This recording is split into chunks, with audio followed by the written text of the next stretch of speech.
Job opportunity. ఇది ఒక central government office అన్నమాట, ఇరిగేషన్ డిపార్ట్మెంట్. దీనికి అడ్రస్ అనేది మనం ఇప్పుడే చెప్పలేము, ఎందుకంటే రోల్ ఎక్కడ ఉంటే ఎక్కడ పొజిషన్స్ ఉంటే అక్కడ చెప్తారు. మీరు పైన నంబర్ ఇచ్చాను, ఆ నంబర్ కాంటాక్ట్ అవుతే మీ సెలెక్ట్ అయితే మీకు పొజిషన్ ఎక్కడుందో చెప్తారు మొత్తం డీటెయిల్గా. అండ్ వీళ్ళు చూస్తున్న రోల్ ఏంటి అంటే అకౌంటెంట్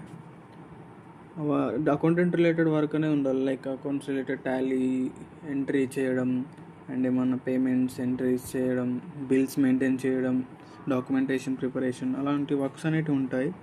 వాళ్ళకి తెలిసి ఉండాలి మెయిన్గా. ఇలాంటి వర్కే మెయిన్. అతని వర్క్ ఏంటంటే ఇదే వర్క్ మెయిన్గా. అండ్ వాళ్ళు ఎడ్యుకేషన్ క్వాలిఫికేషన్ వచ్చేసరికి డిగ్రీలో బీకామ్ అనేది ఉండాలి, మెయిన్ మ్యాండేటరీ. అండ్ ఎక్స్పీరియన్స్ వచ్చేసరికి 2 years అబౌవ్ ఉండాలి.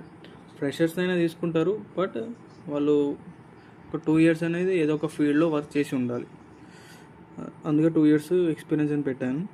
అండ్ దీని శాలరీ వచ్చేసరికి 23,000.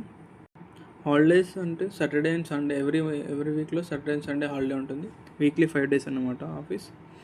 అండ్ దీనికి పబ్లిక్ హాలిడేస్ కూడా ఉంటాయి, ఫెస్టివల్ హాలిడేస్, అకేషన్స్ అలాంటివి ఉన్నాయి, అవి కూడా ఉంటాయి.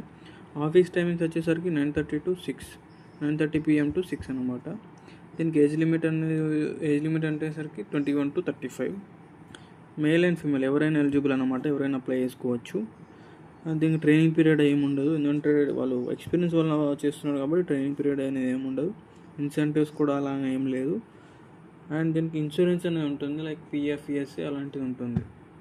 అండ్ ఎవరైతే ఇంట్రెస్టెడ్ క్యాండిడేట్స్ ఉన్నారో, ఎవరైతే ఈ రోల్కి సూటబుల్గా ఉన్నారో వాళ్ళు పైన నంబర్ ఇచ్చాను, మహేష్, అతన్ని ప్రాజెక్ట్ హెడ్, అతను కాల్ చేసి కనుక్కోండి అండ్ త్వరగా అప్లై చేసుకోండి. Thank you.